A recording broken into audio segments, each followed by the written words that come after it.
Hi friends, ഞങ്ങളിന്ന് food കഴിക്കാൻ വേണ്ടിയിട്ട് ഒരു സ്പെഷ്യൽ സ്ഥലത്തേക്ക് പോവാണ്. കുട്ടി അവളുടെ പോക്കറ്റ് ബാഗ് വേണമെന്ന് പറഞ്ഞാൽ അതൊക്കെ എടുത്ത് ഇറങ്ങിയിട്ടുണ്ട്. ഞങ്ങൾ പോകുന്ന വഴി തന്നെ ഭയങ്കര ബ്യൂട്ടിഫുൾ ആണ് കേട്ടോ. സൺസെറ്റിന്റെ ടൈമിലായിരുന്നു ഞങ്ങൾ പോയിട്ടുണ്ടായിരുന്നത്. അതുകൊണ്ടാണ് ഇത്രയും ബ്യൂട്ടിഫുൾ ആയിട്ടുള്ള ഒരു ക്ലൈമറ്റ് ഞങ്ങൾക്ക് കാണാൻ പറ്റിയത് കേട്ടോ. അങ്ങനെ പോകുന്ന വഴിക്ക് നല്ല വ്യൂവും കിട്ടി.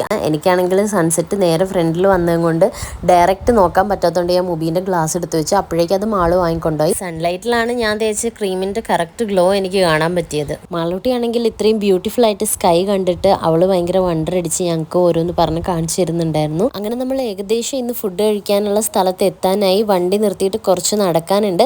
സത്യം പറഞ്ഞാൽ ഇതല്ലായിരുന്നു വഴി, വേറെ ഓപ്പോസിറ്റ് വഴിയുണ്ട്. ഞങ്ങൾ ഫസ്റ്റ് ടൈം വരുന്നതുകൊണ്ട് ഞങ്ങൾ ഇതാണ് വഴിയെന്ന് കരുതി ഈ വഴി കൂടെ കയറിപ്പോയി. കുറച്ച് പാലമൊക്കെ കയറി ഇറങ്ങി ഞങ്ങൾ കഫേയിലെത്തി. അവിടെ ചെന്നപ്പോൾ നല്ല പാട്ടൊക്കെ ഇട്ട് അവിടെ നല്ല വൈബായിരുന്നു കേട്ടോ. അവിടെ പുറത്തിരിക്കാനും സ്ഥലമുണ്ട്, ഉള്ളിലിരിക്കാനും സ്ഥലമുണ്ട്. അപ്പോൾ ഞങ്ങൾ ചെന്നപ്പോൾ കുറച്ച് നേരം ഞങ്ങൾ പുറത്ത് അവിടെ ഇരിക്കാൻ നേരത്തി കുറേ പുറത്ത് ഭംഗിയൊക്കെ ആസ്വദിച്ച് കഴിഞ്ഞിട്ട് ഫുഡൊക്കെ ഓർഡർ ചെയ്ത് കഴിക്കാമെന്ന് വിചാരിച്ച് ഞങ്ങളവിടെ പുറത്തിരുന്നു. അപ്പോഴേക്ക് നോക്കുമ്പോൾ വളരെ അൺഎക്സ്പെക്റ്റഡ് ആയിട്ട് റെയിൻബോ കണ്ട് ഞങ്ങൾ. മാളൂട്ടീൻ്റെ ഓർമ്മയിൽ അവൾ കണ്ടിട്ടുണ്ടോയെന്ന് അറിയില്ല, കുഞ്ഞാകുമ്പോഴൊക്കെ അവൾ കണ്ടിട്ടുണ്ട്, അവളെ മെമ്മറിയിൽ അത് ഉണ്ടോയെന്ന് അറിയില്ല. അപ്പോൾ ഇത് കണ്ടപ്പോൾ ശരിക്കും ഞങ്ങൾ എല്ലാവരും ഒരുപാട് എക്സൈറ്റഡ് ആയിട്ടോ. കാരണം എപ്പോഴും ഒന്നും കാണാൻ പറ്റുന്ന ഒരു കാഴ്ചയല്ല ഇതൊന്നും. അങ്ങനെ റെയിൻബോ കൂടെ വന്നപ്പോൾ ഈ വീഡിയോ സത്യം പറഞ്ഞാൽ കൂടുതൽ കളർഫുൾ ആയ പോലെ എനിക്ക് തോന്നി. അങ്ങനെ അത് മാഞ്ഞു പോകുന്നവരെ അവിടെ ഇരുന്ന് അത് നോക്കിക്കൊണ്ടിരിക്കുകയായിരുന്നു കേട്ടോ ഞാനും മാളൂട്ടിക്കാണെങ്കിൽ റെയിൻബോൻ്റെ കൂടെ ഫോട്ടോ വേണമെന്നുണ്ടെങ്കിൽ ഞാൻ ഫോട്ടോ ഒക്കെ എടുത്തു കൊടുത്തു കുറച്ച്. അത് കഴിഞ്ഞപ്പോഴേക്കും അവളെ ബാഗിൻ്റെ ഉള്ളിൽ ലഗേജൊക്കെ അൺബോക്സ് ചെയ്യുന്നുണ്ടായിരുന്നു. ബാഗിൻ്റെ ഉള്ളിൽ ഇത്രയും സാധനം ഉണ്ടെന്ന് ഞാൻ വിചാരിച്ചില്ല കേട്ടോ. വീട്ടിലുള്ള പകുതികൾ സാധനം അതിനകത്താക്കി കൊണ്ടുവന്നിട്ടുണ്ടായിരുന്നു. അങ്ങനെ മാളൂട്ടി അതും കൊണ്ട് കുറച്ച് നേരം അവിടെ ഇരുന്ന് കളി. അങ്ങനെ ഞങ്ങൾ അവിടെ ഇരുന്ന് കുറച്ച് നേരം കഴിഞ്ഞപ്പോഴേക്കും അവിടെ കുറേ തുമ്പികൾ വന്നിട്ടോ.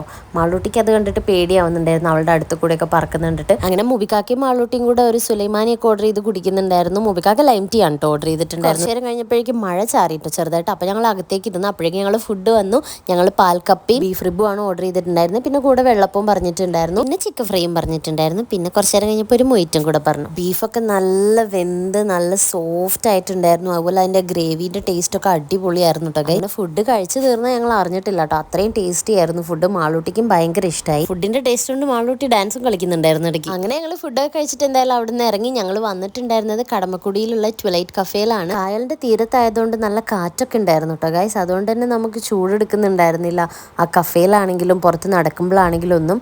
അങ്ങനെ ഞങ്ങൾ ഫുഡൊക്കെ കഴിഞ്ഞ് വണ്ടി നിർത്തിയിടത്തേക്ക് കുറച്ച് നടക്കാനുണ്ടായിരുന്നു. നമ്മൾ പോയ കഫേൻ്റെ റോഡ് സൈഡിൽ നിന്നുള്ള വ്യൂ ആണ് കേട്ടോ ഇത്. അപ്പം ഇനി അടുത്ത വീഡിയോ ആയിട്ട് കാണാം. അതുവരെ ബൈ.